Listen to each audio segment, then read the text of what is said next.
So I'm going to stay a little bit longer in this Sukha in this sukha dukkha, world. The way they alternate, the way they coincide, how one can slip into the other rather quickly, etc.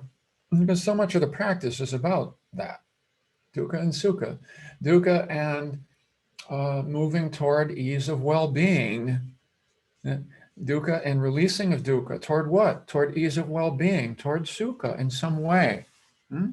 Yeah, toward more contentment, more balance. We could fill in the blanks, but they're all in the direction of less dukkha and more sukha. Yeah. So good to see that. For me, it's been super helpful to see it in that simple way. Also, I want to speak a few words about the Buddha's, one of the important moments in the Buddha's path,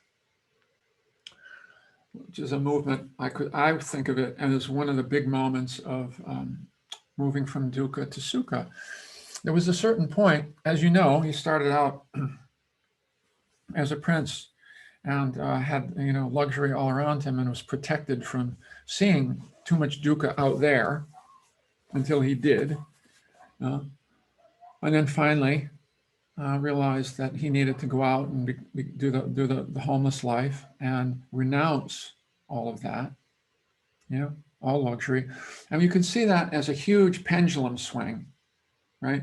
From total luxury, total protection, total privilege in every regard, right? To now, I don't want any of this. This is not it. Let's do the big pendulum swing to total homelessness, total, it's not sense pleasures, total renunciation,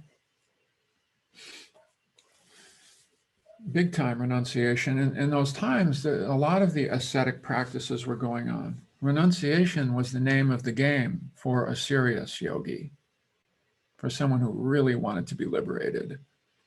There's very much a split, the carnal and the spiritual, the spirit and the flesh there in spiritual practice then, very much so. You got to really give all that stuff up. So he would eat very little. Rumor has he was only eating a few grains of rice a day at one point. How little can you do? Take in, It wasn't just about craving. It was about all attachment to sense pleasures, And there was a moment after several years where it occurred to him that this was did not seem to be taking him to the promised land, did not seem to be very effective in terms of liberation, in terms of real inner freedom. And I remember doing a research project a long time ago in graduate school. It was really cool that I was able to do this. It was how Vipassana meditators understand what it means to make progress in meditation. Yeah. I'm going to give a talk about that one of these days, But I'll never forget this one guy who I interviewed. I had got to interview a lot of meditators. He said, it occurred to me one day, and people would go through these phases with it. It occurred to me one day, after I'd been working really hard at the practice for a number of years, that this practice is supposed to lead toward the end of suffering. But the way I'm practicing seems to be increasing my suffering. And it was a revelatory moment for him where he began to back off, take the pedal off the metal, take the pedal off the metal. And the Buddha had that moment in his own practice. He then went from that incredible pendulum swing of total renunciation to finally accepting a little bit of milk, which was offered to him by the river. And you realize, if any of his colleagues had seen that, in fact, he got criticized for this later. There's Buddha. Oh, he's back into the worldly life, This is where he began to find the middle path. And it was at shortly after that, that he recalled a moment when he was a child in the field under the rose apple tree. It's a beautiful story if you haven't heard it. Um, where he realized it was the first time that he fell into a natural kind of meditation that was not willful, that was not striving, that was not effortful, as he was under the tree, taking in everything around him.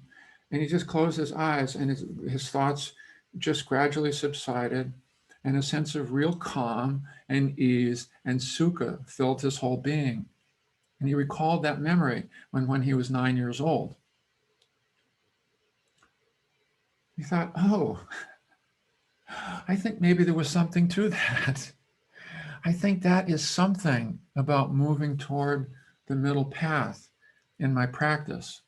There's something there about sukha isn't the enemy, that it's okay to find some balance with the senses, you know.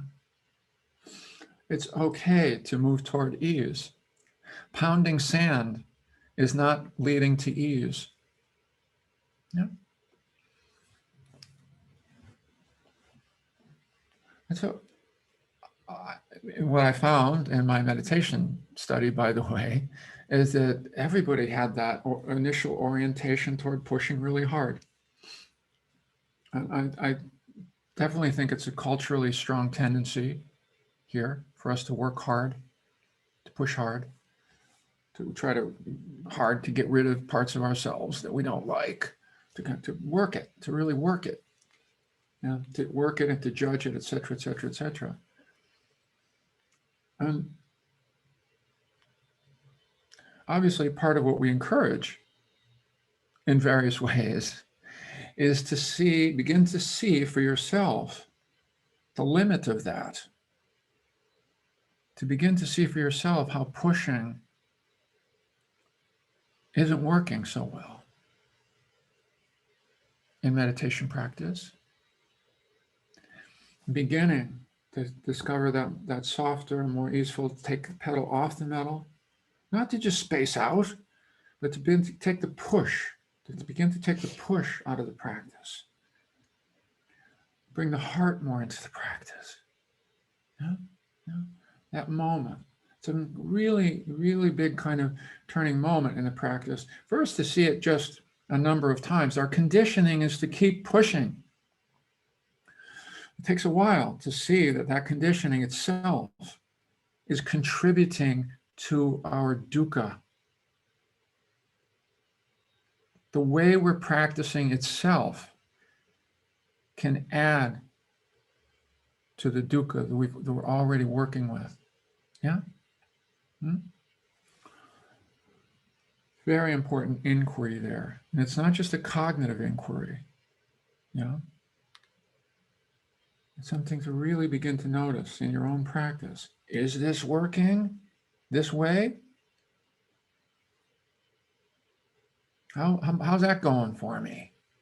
It's really so much as a self-honesty in this way, this kind of reflection. Yeah.